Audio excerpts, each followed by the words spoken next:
साथीहरू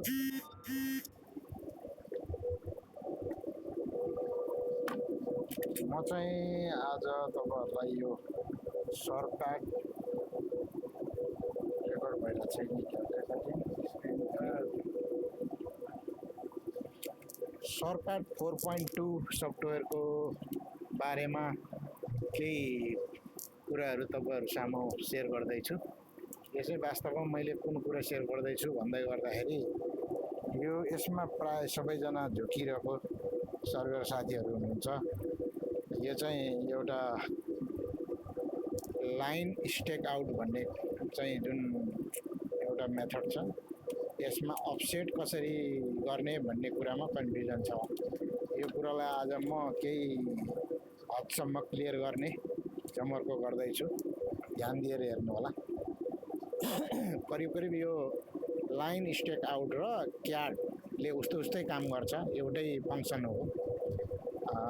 तपाईलाई जुन तरिकाले गर्दाखेरि आफूलाई इजी लाग्छ त्यो हिसाबले गर्न सकिन्छ। मेनली यसले चाहिँ अफसेट, जस्तै कुनै रेफरेन्स लाइनको सेन्टर लाइनको अफसेट दायाँ बायाँ कति मिटरमा हान्ने भन्ने कुरामा चाहिँ धेरै राम्रो हुन्छ। ल हामीले अब यो स्टार्ट गरौँ काम। कसरी भन्दाखेरि मैले एउटा रेफरेन्स लाइन कोअर्डिनेट सिस्टमबाट गरेर देखाउँदैछु तपाईहरुलाई। जस्तै फर्स्टमा हामी बेस सेटअप गर्यो र तपाईको इन्स्ट्रुमेन्ट सेटअप भइसकेपछि लाइन स्टेक आउटमा जानु पर्यो। यसमा गइसकेपछि हामी एड भन्ने जुन मुनिपट्टि छ एडमा जानुस्। त्यहाँ गइसक्नु भएपछि तपाईले देख्नुहुन्छ लाइन प्यारामिटर्समा नेम भन्ने आउँछ। नेममा चाहिँ तपाईले जुन अब राख्नलाई अब राम्रो लाग्छ, इजी लाग्छ त्यही अब तपाईले राख्नुस्, अथवा अफसेट नै भनेर राख्दा बेटर हुन्छ।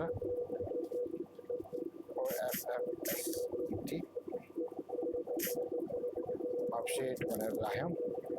स्टेसन चाहिँ स्टार्ट स्टेसन भन्नाले अब तपाईले जुन स्टेसन चाहिँ तपाईको रेफरेन्सको लागि जुन स्टेसनबाट तपाईले अब स्टार्ट गर्ने हो अफसेट हान्न, त्यो स्टेसन दिनुस् भन्ने कुरा हो। मैले यहाँ 0 राखेको छु। अनि तपाईको इनपुट टाइपमा चाहिँ start point plus in point भन्ने छ, यही बेटर हुन्छ हाम्रो लागि। यसमा तपाईको यहाँ बीचको जुन अब पोइन्ट डाटाबेस छ यसमा क्लिक गर्नुस्। यो कोअर्डिनेट भनेको चाहिँ कुनै पनि लाइन, सपोज मानौ सेन्टर लाइन हो, यो एउटा मेरो रोडको सेन्टर लाइन हो। उदाहरणको लागि मैले दुईटा पोइन्ट लिएको छु, स्टार्ट पोइन्ट र इन्ड पोइन्ट। यसमा चाहिँ मेरो स्टार्ट पोइन्ट भनेको यो PT1 लाई मैले सिलेक्ट गरेँ, ओके गरिदिएँ। यहाँ तपाईको सेट स्टार्ट पोइन्ट भन्नेमा मैले PT1 लाई सिलेक्ट गरेर सेट गरिसकेँ। अब तपाईले सेट इन पोइन्टमा जानुस्। फेरि त्यही डाटाबेसमा गएर तपाईले PT2 तपाईको जुन पोइन्ट हो त्यो सिलेक्ट गर्नुस्। मेरो PT2 हो, यसलाई सिलेक्ट गरेँ, ओके। यति गर्दै गर्दाखेरि मैले दुईटा कोअर्डिनेट भनेको मेरो सेन्टर लाइनको स्टार्टिङ र इन्ड पोइन्टको मैले सिलेक्ट गरेँ। त्यसपछि एड प्यारलल लाइन भन्ने छ लास्टमा, त्यसलाई अन गरिदिनुस्। त्यो बटन थिचेर अन गर्नुस् अनि स्क्रिनलाई स्क्रोल गर्नु होला, तल आउनु होला। त्यसपछि यहाँ जियो फिजिकल लाइन इन्टरभल मिटरमा भनेको छ। यो चाहिँ के हो भन्दाखेरि अफसेट हो। लेफ्ट साइड राइट साइड तपाईँ कति सेन्टी अफसेट जाने अथवा कति मिटर अफसेट जाने भन्ने कुरा हो, मिटरमा दिनुपर्ने हुन्छ। त्यसैले म यसलाई 0.2, मेरो ठाउँ साँग्रो छ त्यो कारणले गर्दा मैले 0.2 सेन्टिमिटरको चाहिँ अफसेट दिएँ। अनि त्यसपछि चाहिँ जेनेरेट अन राइट साइड भन्ने कुरा छ। यो चाहिँ यो हाम्रो सेन्टर लाइनबाट राइट साइडमा कतिवटा यो नम्बर अफ पोइन्ट्स हो, यो चाहिँ लाइन्स हो। कतिवटा लाइन चाहिँ तपाईले अफसेट चाहिन्छ भन्ने कुरा हो। यो लाइन हो, यो चाहिँ यो मिटरमा होइन, यो नम्बर अफ लाइन हो। त्यही भएर एउटा मात्रै हामीलाई प्राय एउटै मात्रै लाइन चाहिन्छ, एउटा मात्रै दियौँ। अनि लेफ्ट साइडमा पनि एउटै मात्र लाइन चाहिन्छ मलाई। सेन्टरबाट एउटा लेफ्ट साइड एउटा राइट साइड र थ्रु आउट लेन्थमा चाहिँ चाहिने हो। त्यो कारणले ओके गरिदिएँ। ओके गरिसकेपछि यसले जेनेरेट के गर्यो भन्दाखेरि अफसेट भनेर जुन दिएको छ सेन्टर लाइन स्टार्टिङ पोइन्टलाई मान्छ उसले, र स्टार्टिङ पोइन्टबाट राइट साइडमा मैले 20 सेन्टिमिटर अफसेट भनेको छु, लेफ्ट साइडमा 20 सेन्टिमिटर अफसेट भनेको छु। त्यो क्यालकुलेसन गरेर उसले अटोमेटिक दियो यहाँ। भनेपछि अहिले हामीले मानौँ तपाईँको right side offset right R1 लाई सिलेक्ट गरेँ मैले र ओके गरेँ भने यसले अब भन्छ setting out by file coordinate system भन्ने चाहिँ अन गरिदिनु पर्यो र automatic stake out latest point भनेको छ, यो पनि अब अन गरिदिउँ। अब स्टेक बाई स्टेसन नम्बर भन्ने छ एउटा, स्टेक बाई स्टेसन डिस्टेन्स भन्ने छ, अर्को छ कस्टम माइलेज अफसेट। मैले अब त्यति धेरै यो बारेमा त्यति धेरै चाहिँ बुझाएको छैन, त्यही भएर स्टेक बाई स्टेसन नम्बरमा हामीले राख्यौँ। र इन्टरभल पर मिटरमा भनेको छ, यो चाहिँ बुझिन्छ कि तपाईँको यो इन्टरभल मिटर चाहिँ के हो भन्दाखेरि तपाईँको लाइनमा कति कति मिटरमा चाहिँ दिँदै जाने भन्ने कुरा हो, चेनेजलाई बढाउँदै जाने भन्ने कुरा हो। यो चाहिँ तपाईँले 1 मिटर राखिदिनुहोस्, म 1 मिटर राख्दैछु, तपाईँलाई जरुरत जति छ त्यति राख्नु होला। यसलाई ओके गर्नुभयो भने यहाँ तपाईँको अफसेट लाइनहरू यहाँ देखाउँछ त्यसले। जस्तै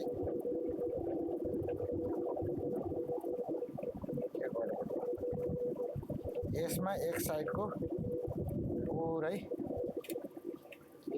जुम हुँदैन क्या हो यो,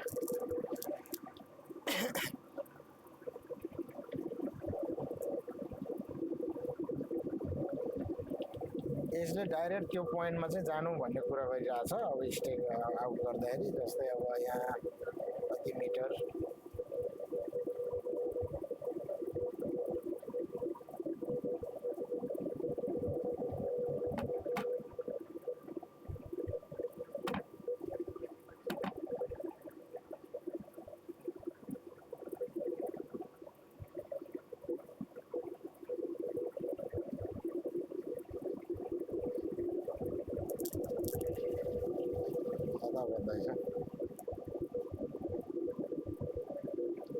साउथ 7 सेन्टिमिटर 24 सेन्टि,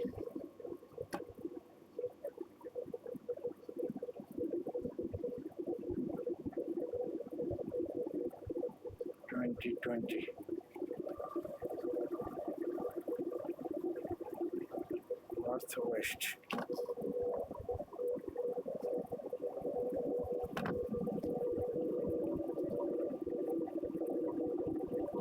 करीब करीब यो मेरो पोइन्ट चाहिँ यहाँ आयो।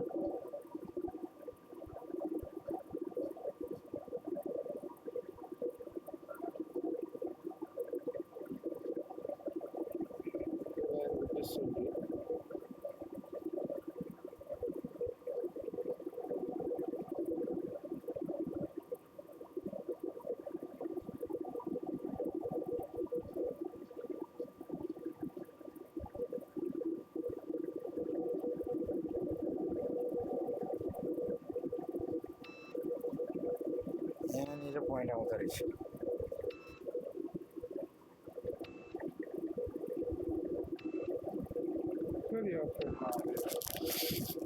ट्वेन्टी सेन्टी अफसेट हो यो, तर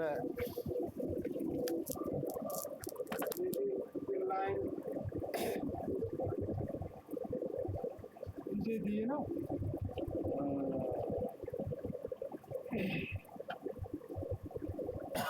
40 सेन्टी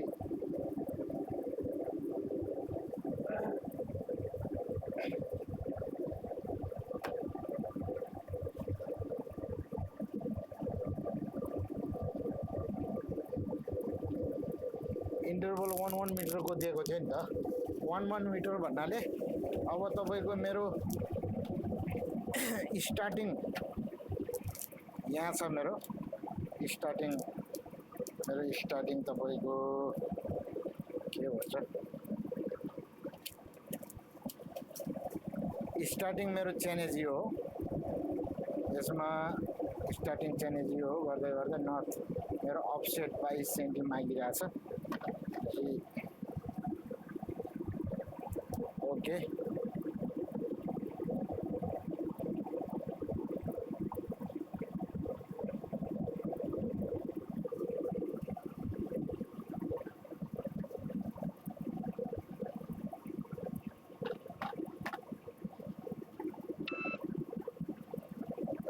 स्टार्टिङ फर्स्ट पोइन्ट यो हो यस पश्चात हामीले इन्टरभल चेनेजको इन्टरभल चाहिँ 1 मिटर दिएको थियौँ त्यो कारणले गर्दा अब तपाईँको के हुन्छ भन्दाखेरि 1 मिटरको इन्टरभल दिएको थियौँ त्यो कारणले हामीले यहाँ अर्को कुनै चिजहरू इनपुट गरिरहनु परेन तपाईँलाई थाहा हुनु पऱ्यो कि 1 मिटर मैले इन्टरभल दिएको छु भनेर अटोमेटिक तपाईँ त्यो पोइन्टको 1 मिटर लगभग 1 मिटरमा जानुहोस् दोस्रो पोइन्ट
हो किशोर भाइ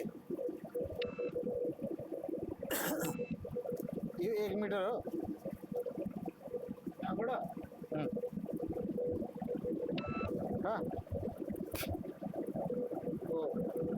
ओके यसले चाहिँ के गर्दो रहेछ भने 1 मिटर अटोमेटिक यसले 1 मिटरमा दियो 0 मा गयो भने 0 फेरि दिन्छ अब 1 मिटर अर्कोमा गयो भने फेरि यसले त्यही पोइन्ट अटोमेटिक जस्तै 1 मिटरमा आयो हैन हो चाहेको यही हो क्या 1 मिटरमा आयो नि त हैन जस्तै इस्ट 27 सेन्ट त्यही भएर जस्तै हामीले इन्टरभल 20 मिटर हालिदियो भने चाहिँ हामीलाई नाबिरहनु परेन नि त गयो त्यहाँको अपसेट कति त भन्ने कुरो ओके इस्ट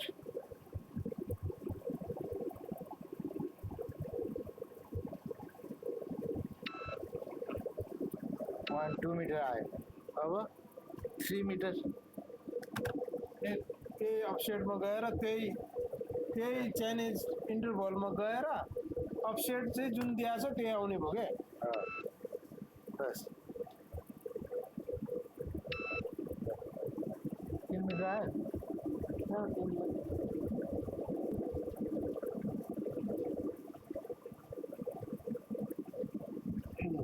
ओके अब 4 मिटर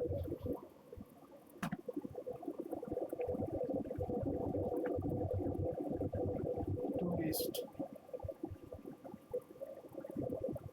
24 सेन्टी ईस्ट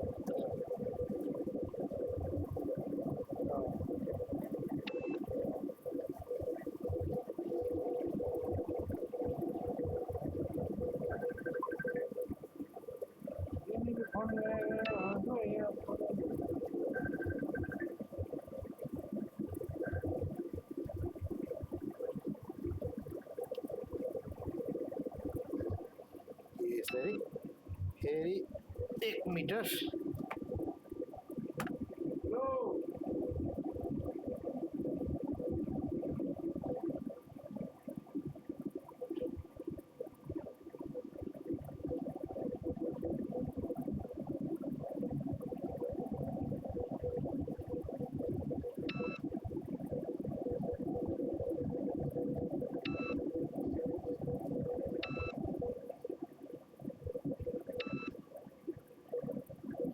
यसरी आउँछ है साथीहरू यो चाहिँ 5 मिटर हामी आयौँ 5 मिटर केही पनि इनपुट गर्नु पर्दैन हामीले फर्स्टमा एकचोटि सेटिङ गरिसकेपछि तपाईँ त्यो पोइन्टको नजिक जाने बित्तिकै अटोमेटिक त्यसले त्यो पोइन्टलाई नै लिने गर्दछ यसमा चाहिँ टार्गेट पेग 5 भन्दैछ मुनिपट्टि देख्नुभयो अब जस्तै टार्गेट पेग 5 भन्दैछ अब टार्गेट पेग 6 मा तपाईँ जानुभयो भने जस्तै स्टेसन डिफरेन्ट टु स्टार्ट 4.99 मतलब 5 मिटरमा आयो भन्ने कुरा हो इनबाट यति मिटर यता छ अफसेट राइटमा चाहिँ राइटको अफसेटबाट यति चाहिँ आउट छ भन्ने कुरा छ त्यहाँ देख्नु मुनिपट्टि देख्नु होला जस्तै अब टार्गेट पेग 6 मा हामी जानलाई चाहिँ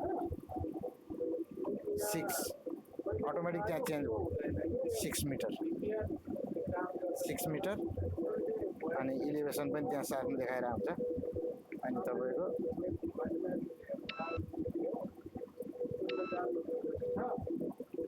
अनि 6 मिटर स्टेसनमा आयो अनि तपाईँको अफसेटमा अटोमेटिक त्यो राइट साइडको जुन अफसेट थियो त्यो अफसेट लाइनलाई टार्गेट गरिरहेको छु उसले अनि एक कदम फेरि अगाडि बढ्यो भने तपाईँ अटोमेटिक तपाईँको 7औं पेगमा जान्छ station 7 metre peg target peg चाहिँ 7 मिटर हो भन्ने बुझिन्छ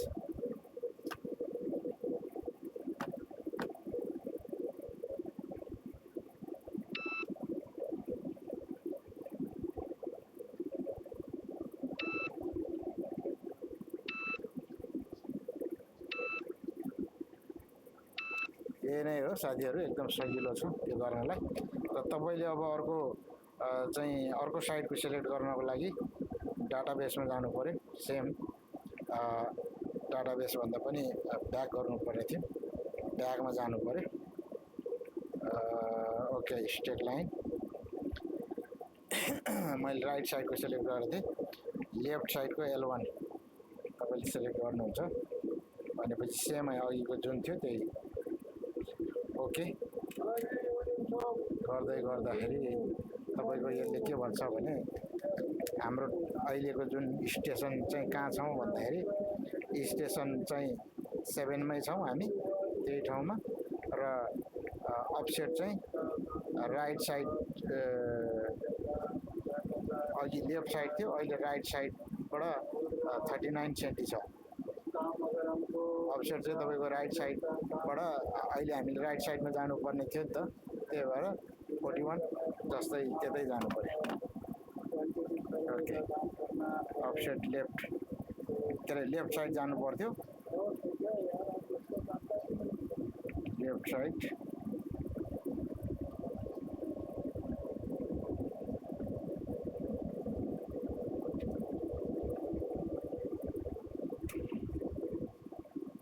सेभेन मिटर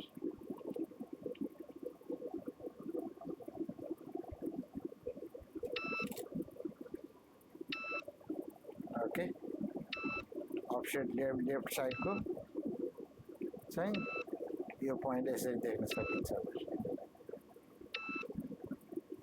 सजिलो छ यो काम गर्नलाई हजुर अब साथीहरूले बुझ्नुभयो होला बुझ्नु भएन भने यसो सम्पर्क राख्नु होला म अझ डिटेलमा अर्को भिडियो चाहिँ तपाईँको अटोक्याड सिस्टम चाहिँ कसरी गर्ने अटोक्याडको सिस्टम पनि म भन्ने छु हस् त धन्यवाद तपाईँहरूले बुझ्नुभयो होला भन्ने चाहिँ आशाका साथ यो भिडियोलाई चाहिँ अहिले एन्ड गर्न चाहन्छु